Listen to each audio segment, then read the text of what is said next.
제 나이 30, 저와 동갑인 남자친구와 2년을 연애했고 양가 부모님께 결혼 허락받고 상견례까지는 끝이 난 상황이었습니다. 결혼 준비는 시작을 했지만 날짜는 아직 잡지 않았어요. 대신 웨딩 플래너 구해서 기본적인 건 다 알아본 상황이고요.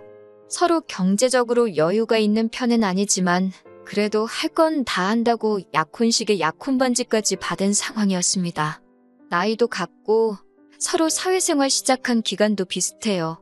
심지어 둘이 버는 돈까지도 비슷하고요. 그 외에도 여러 공통점이 많았는데 그래도 성격적으로 맞고 연애하는 동안 좋은 모습만이 보여줬으니 결혼까지 결심하게 되었습니다. 2년이면 서로를 알아가기에는 충분한 시간이라고 생각했는데 정말 사람은 알다가도 모르겠네요. 저희 부모님은 서울에서 그리 멀지 않은 지방광역시에 거주하고 계십니다. 두 분 다 아직 50대 중반이시고 다 늙어서 자식들한테 손 벌리고 싶지 않으시다며 아직도 두 분 다 경제활동을 하고 계세요. 어머님은 사무실 나가시고 아버지는 택시 운전하고 계시고요. 남자친구 회사가 저희 부모님 살고 계신 지역에 지사가 있어서 그 지역으로 출장이 잦은 편이에요. 연애하는 동안 한 번도 몰랐던 사실을 얼마 전에 알게 되었습니다. 그동안 남자친구가 저희 부모님 살고 계신 지역으로 출장을 갈 때마다 저희 아버지한테 따로 연락해서 같이 식사도 하고 그랬다는 겁니다. 저한테 한 번도 티낸 적 없었고 아버지도 무뚝뚝하신 분이라서 어머니나 저한테 따로 말해준 적도 없어서 전혀 알 길이 없었어요. 솔직히 남자친구가 동갑이라 조금 철부지 같아 보인다는 생각을 받았는데 이런 의외의 사실에 적잖이 감동했어요. 그게 쉬운 일은 아니잖아요? 며느리가 시댁에 먼저 연락하고 안부 전화 드리고 하는 건 많지만 사위가 처가에 먼저 연락하고 시키지도 않았는데 장인어른만 따로 불러내 식사하고 그러는 경우는 드물잖아요. 저도 예비시모 불편해서 먼저 연락하거나 한 적 없는데 남자친구의 그런 의외의 속 깊은 면에 적잖이 감동하게 되었습니다. 아버지랑 친하신 택시 하시는 분이 놀러와서 저희 집 사위 잘 본 것 같다고 자랑처럼 늘어놓으시면서 이 사실을 저를 포함해서 어머니도 알게 되었어요. 비록 남자친구가 샀다는 그 식사가 동네에 있는 허름한 기사식당이긴 했지만 출장 가서 일 보는 것도 정신없고 힘들 텐데 일부러 시간도 내고 신경 쓰고 있다는 사실 하나만 가지고도 충분히 감동할 만한 일이었죠. 백밥 먹은 게 끝내 아쉽기는 했지만 그 상황도 이해가 갔습니다. 저희도 결혼 앞두고 한 푼이라도 더 모아보겠다고 돈을 엄청 아끼고 있는 상황이었거든요. 하루는 저희 어머니한테서 연락이 왔어요. 예비사위가 당신들한테 이렇게 잘 하려고 노력하고 있는데 저도 예비시댁에 뭐라도 하나 하는 게 경우가 맞지 않겠냐고요. 어머니 말씀이 100번 맞는 말이었지요. 남자친구 속 깊다, 대단하다 말은 하고 있지만 저는 그 사실을 알게 된 후에도 여전히 예비시모인 어머님이 어려웠고 먼저 연락드리는 건 엄두도 못 내고 있었거든요. 막상 제가 개인적으로 어머님한테 연락을 드려서 같이 식사하자고 말을 하려니 도무지 입이 떨어지지가 않았어요. 남자친구는 잘하고 있는데 저는 왜 이 모양인가 싶을 정도였어요. 해도 도무지 어머님하고 같이 식사하고 싶다는 말이 나오지 않으니 남자친구를 만났을 때 저한테 대신 전해달라는 식으로 부탁을 하게 되었습니다. 남자친구는 갑자기 어머니랑 식사는 왜 하려고 하느냐며 놀라더라고요. 그래서 제가 남자친구가 출장 갈 때마다 아버지 만나 식사하고 연락드리고 하는 거 다 알고 있다고. 고마워서 보답을 하고 싶은데 도무지 내가 먼저 연락드리기는 어려우니 대신 좀 부탁한다고 말을 꺼냈지요. 그런데 남자친구는 다른 것보다 표정에 당황한 기색이 역력했어요. 저한테 아버님이 자기랑 식사하고 있다는 사실을 먼저 말을 하셨느냐고 질문부터 하더라고요. 그건 아니고 어쩌다 알게 되었다 알려줬습니다. 그런데 왜 저러나 싶더라고요. 칭찬받은 일에 당황을 하고 있으니 말입니다.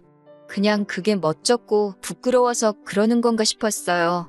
그런데 남자친구는 마치 저한테 확인이라도 받으려는 듯 아버지가 따로 말한 건 없었느냐며 계속해서 물어왔어요. 왜 저러는가 싶었는데 그때는 남자친구가 제가 어머님과 단둘이 만나는 게 불편한가 하는 생각이 들었습니다. 혹시 불편해서 그러는 거냐? 그러면 어머님하고 식사는 따로 안 하겠다 그렇게 말을 했더니 남자친구는 제 반응을 살피면서 그런 건 아니고 하면서 말끝을 흐렸습니다. 너가 우리 집에 잘하니 나도 너네 부모님께 잘하고 싶어서 그러는 거다. 몇 번을 이야기한 끝에야 남자친구는 어머님한테 연락을 해서 약속 시간을 잡아줬어요. 이후 제가 어머님하고 만났을 때 어머님이 아주 보통이 아닌 분이라는 걸 느꼈거든요. 그래서 남자친구가 이때 저한테 어머님을 결혼 전에 겪어보게 하고 싶지 않아서 그랬던 거라고 생각을 했습니다. 그리고 솔직히 그때까지도 남자친구가 단지 어머님을 저 혼자 만나는 걸 불편해했던 사실이 이후 제가 어머님하고 만나서 어머님이 제게 보여준 모습 때문에 그랬던 거라고 생각을 했었어요. 아직 예비 시모인 어머님을 제대로 겪어본 적은 없었거든요. 어머님하고 식사한 날에 이게 맞나 하는 생각까지 들 정도로 그 자리는 저한테 조금 충격적으로 다가왔습니다. 식사를 하기로 한 날에 어머님과 만나기로 한 강남역 근처에 있는 카페로 갔어요.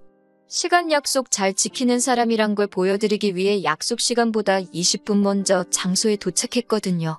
그런데 어머님은 약속 장소에 1시간이 지나서야 도착을 했습니다. 둘이서 만나는 걸로 알고 있었는데 저한테는 사전에 말도 없이 예비 신우들을 데리고 오셨습니다. 남자친구랑은 터울이 좀 있고 둘이서는 연년생으로 대학생이에요. 연애하면서 남자친구가 동생 이야기는 거의 하지 않았고 실제로 봤을 때도 낯을 가리는 건지 오빠가 어려운 건지 거리두고 있어서 그냥 안 친한가 보다 생각을 했었거든요. 그런데 말도 없이 예비 신우 둘을 끌고 오니 조금 당황스럽기도 했습니다. 지각한 건 생각도 나지 않았어요. 어머님도 혹시 며느리 되는 내가 불편해서 그랬겠지 하고 깊게 생각하지 않으려 했습니다. 어머님께서도 오래 기다렸느냐면서 저한테 곧장 미안하다는 말을 하셨고요. 늦은 이유가 예비 신우들이 저 만난다고 예쁘게 꾸미고 오느라고 화장 고치고 옷 갈아입고 하다 보니까 생각보다 시간이 더 걸렸다고 하시더군요. 신우들 철없는 게 어머님 잘못은 아니니 그냥 그러려니 하고 말았어요. 식사를 하기로 미리 정해져 있던 거였으니 저도 시간 맞춰 나온다고 점심 식사를 따로 하지 않고 나왔습니다. 원래는 어머님하고 어색한 것도 있고 좀 친해져 볼 요량으로 대화 좀 하다 가려고 카페에서 선약을 잡았던 거거든요. 그런데 시간이 너무나 늦어버렸으니 그냥 곧바로 식사하러 가시겠냐고 물어봤지요. 그런데 어머님은 예비 신우들과 집에서 식사를 대충 하고 나오셨다는 거예요. 같이 식사하기로 한 약속이었는데 벌써 밥을 드시고 오셨다니 무슨 생각으로 그러셨나 했는데 제가 밥을 산다고 해서 예비 신우들이 괜찮은 곳을 알고 있다며 뭐 먹을지를 정해서 예약을 해놓았다고 하더라고요. 지금은 가봐야 브레이크 타임이라 열지도 않았을 거고 2시간은 더 기다려야 하니 그냥 딴 데 가지 말고 여기서 있다가 시간 되면 일어나서 가자고 하더라고요. 일정을 마음대로 하실 거였으면 애초에 저한테 미리 말해줬으면 좋았겠다 싶은 생각도 들었어요.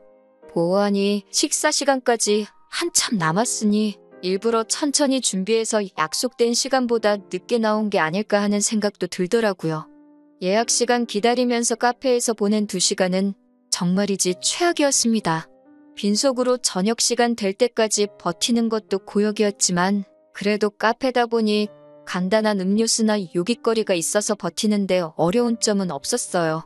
그런데 저는 마치 꺼다 놓은 보릿자루, 그 이상도 그 이하도 아니더라고요. 어머님은 예비 신우들하고 수다 떠느라고 저는 신경도 쓰지 않고 있었어요. 어린 예비 신우들이 그 자리에서 저를 챙겨줄 거라고는 기대도 안 했지만 조금 너무하다도 싶었습니다.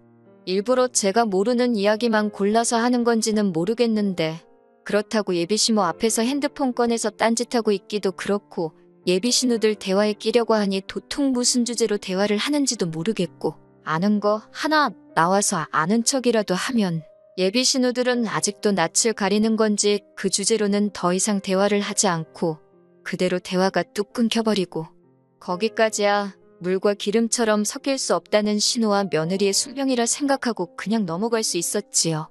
어머님도 며느리랑 둘이 있으면 부담스럽고 불편할 테니 딸들 데리고 나왔겠거니 싶었고요. 아무튼 그런 고행의 시간도 지나게 되어 드디어 식사를 위해 예비 신우들이 예약해뒀다는 장소로 자리를 옮기게 되었습니다. 그런데 식사 장소라고 도착한 곳이 강남에 있는 고급 오마카세 일식집이었어요.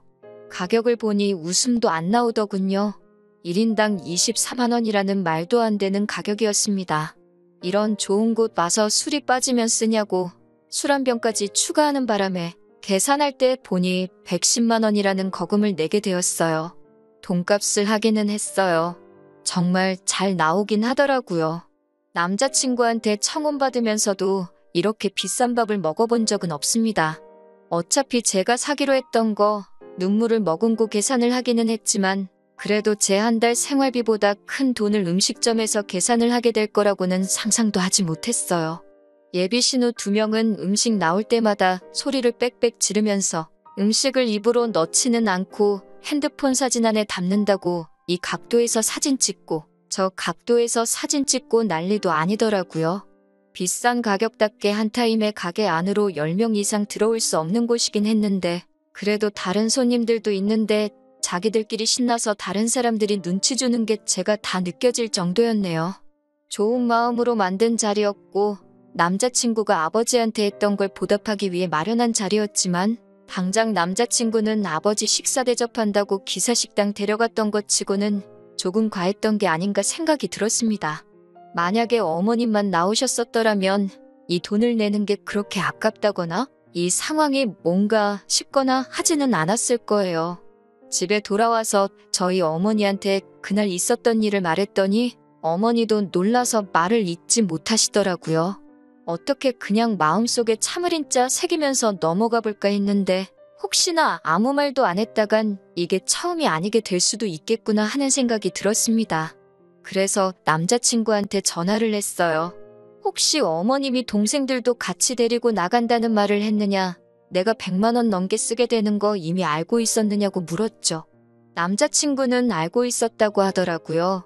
자기가 제 가족에게 잘하는 것만큼 저도 자기 가족한테 잘하고 싶다고 하지 않았느냐면서 먼저 말 꺼내놓고 이제 와서 싫은 소리 하는 게 맞냐고 되려 저한테 되물었어요.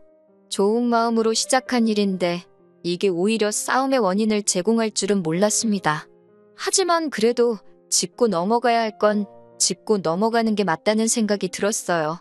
다른 건 몰라도 너네 동생들이 남의 돈 쓰는 거 너무 쉽게 생각하는 거 아니냐고. 따지고 보면 어차피 결혼해서 한 가족이 될 테니 자기 오빠 돈이나 마찬가지인데 그깟 사진 몇 장 찍어서 주변에 자랑하려고 우리 형편에 한 끼에 100만 원씩 하는 밥 먹으러 가는 게 옳은 행동이냐고요.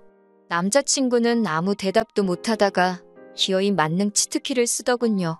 너 지금 우리 엄마한테 돈 쓴 게 아까워서 그러는 거냐고요.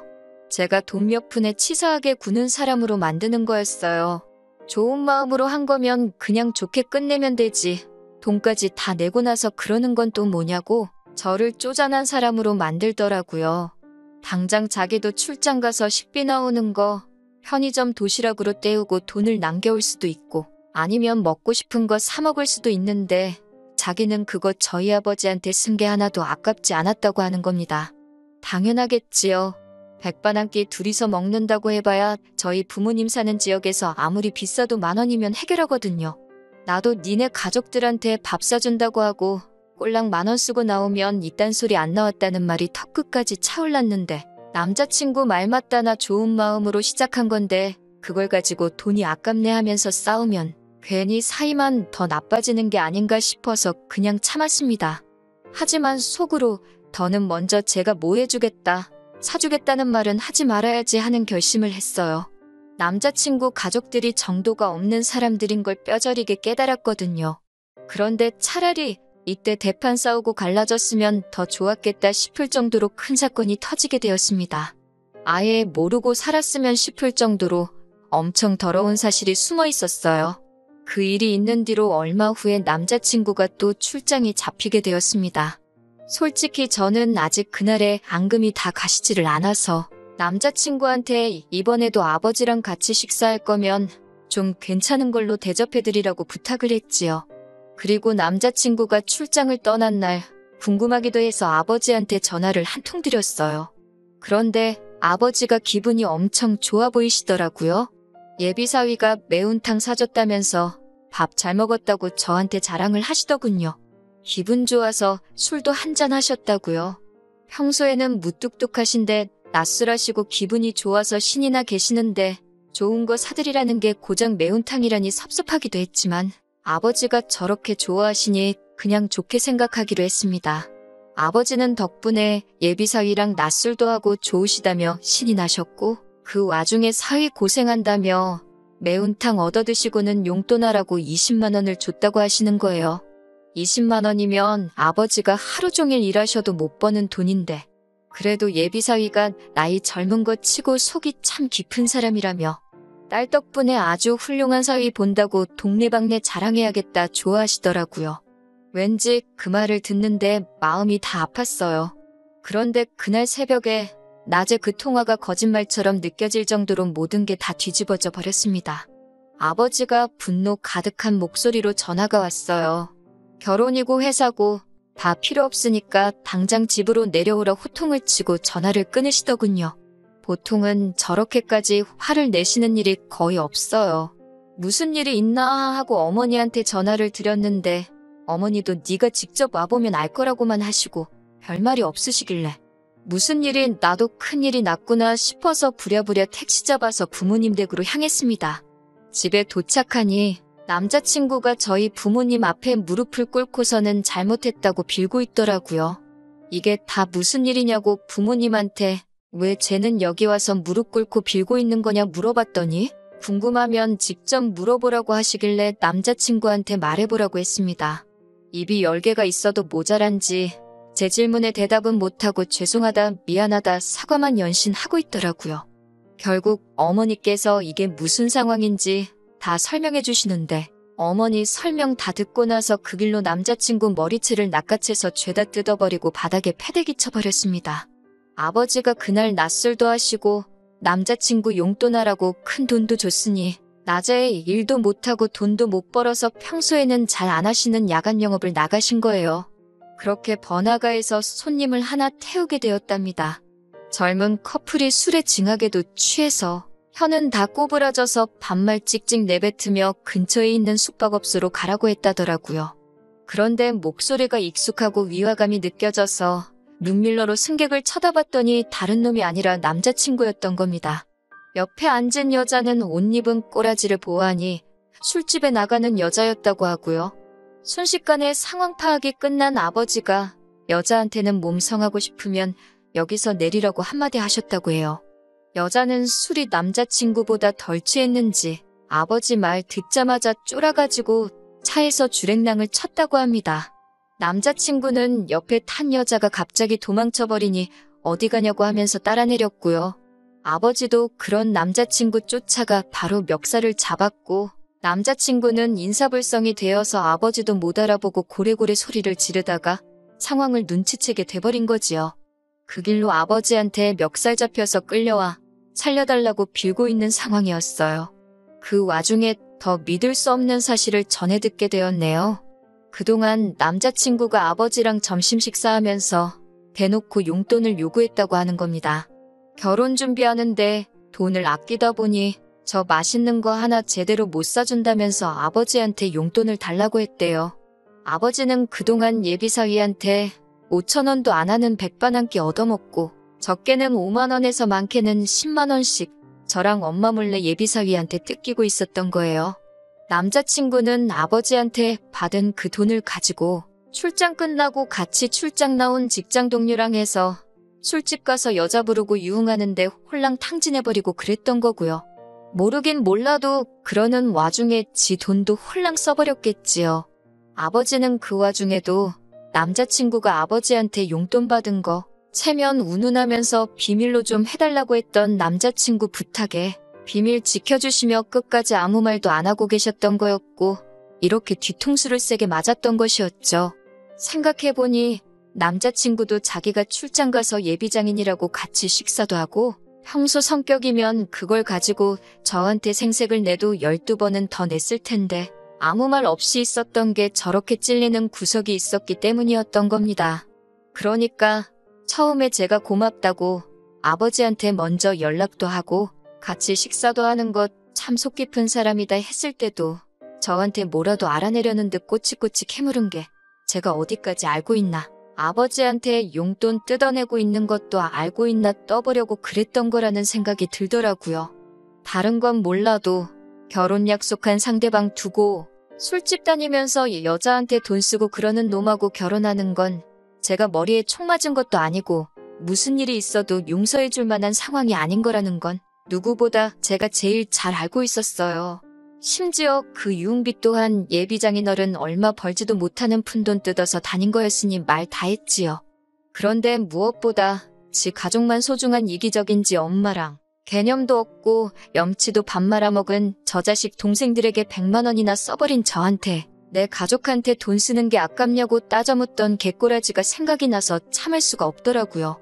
여태껏 아버지한테 받아간 돈부터 포함해서 네 여동생들이 나한테 빌부터 뜯어먹은 돈까지 다 뱉어내라고 했습니다.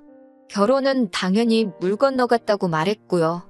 그나마 네 엄마가 먹은 건 우리 아버지 여태 백반값 계산해준 게 기특해서 그걸로 봐주겠다고 했죠. 뭐 그 돈이라고 해서 다 합쳐봐야 200만 원도 안 되는 푼돈이겠지만 머리채 몇 번 쥐어뜯은 걸로 끝내기에는 평생 두고두고 후회할 것 같은 생각이 들어서 어떻게든 돈이라도 받아내려고 했던 거예요. 그런데 남자친구는 이미 자포자기를 한 건지 어차피 결혼은 물 건너갔구나 그렇게 생각을 한 건지 헤어지면 헤어지는 거지 뭘 돈까지 내놓으라고 그러냐고 뱉으라고 그러더군요. 차라리 자기를 기분 풀릴 때까지 때리라는 겁니다. 몇 대 때리는 걸로 기분이 나아지겠나요? 아버지가 어디 한번 맞아보라고 어디서 골프채를 들고 나오셨는데 그런 걸로 사람 때렸다간 죽겠다 싶어서 어머니랑 아버지 말린다고 아주 혼났습니다. 그렇게 파혼을 하게 되었네요. 남자가 사회생활 하다 보면 그런 일 할 수도 있다고 무마해주기엔 사건이 사건이다 보니 뭐 더 생각할 것도 없다 싶어서 파혼을 했지요. 더 연락도 하기 싫어서 돈 받아내는 것도 생각도 안 하고 있었습니다. 그런데 저희 아버지 앞으로 고소장이 날라왔더군요. 남자친구였어요. 저희 아버지를 폭행으로 고소한다고. 한번 진흙탕 싸움으로 가자고 끝까지 구질구질하게 나오더라고요. 잘못은 남자친구가 하긴 했지만 저도 머리채 쥐어 뜯어놓은 것도 있고 아버지가 화를 못 참아서 몸싸움이 있던 것도 사실이니까요. 그렇다고 당하고만은 있을 수가 없어서 변호사 선임하려고 찾아갔는데 변호사님이 정황을 듣더니 결혼을 전제로 약혼식까지 다 올린 상황에 남자친구가 저희 가족들을 기망한 거나 마찬가지니 그걸 가지고 고소를 할 수 있다는 소식을 전해주더군요. 그러던 와중에 남자친구가 기분 풀릴 때까지 때리라고 했던 그 발언이 저희 어머니께서 저 도착하고부터 혹시나 남자친구가 정신이 횟가닥 나가서 뭔 짓을 할지 모르니 어머니께서 그 상황을 핸드폰으로 다 녹음을 하고 있었다고 해요. 고소장을 뒤집어 버릴 수 있는 결정적인 증거까지 있는 상황이었으니 결국에는 남자친구가 아버지께 받아간 돈부터 예비 신우들 허세 부린다고 비싼 밥 먹은 그 돈까지 받아낼 생각도 없었는데 그걸 포함해서 위자료까지 뜯어내게 되었네요. 아버지 상해죄로 고소한 것 또한 허위사실을 증명해서 무죄가 되었고 남자친구 괘씸죄로다가 무고죄로 역고소를 할까도 생각해봤는데 변호사님이 하는 말이 긴 싸움이 될 수도 있고 원하는 결과가 나오지 않을 수도 있다고 하시기에 합의금으로 돈 더 뜯어내고 사건은 그냥 넘어갔습니다. 그 과정에서 남자친구는 그나마 다니던 직장에서 잘리게 되었으니 이 정도면 충분했다는 생각도 들었어요. 정말 사람이라는 건 겪어보기 전까지는 어떤 사람인지 알 방법이 없네요. 하지만 결혼을 준비하는 과정에서 이 사람의 본질을 알게 된 게 천만다행이라고 생각합니다.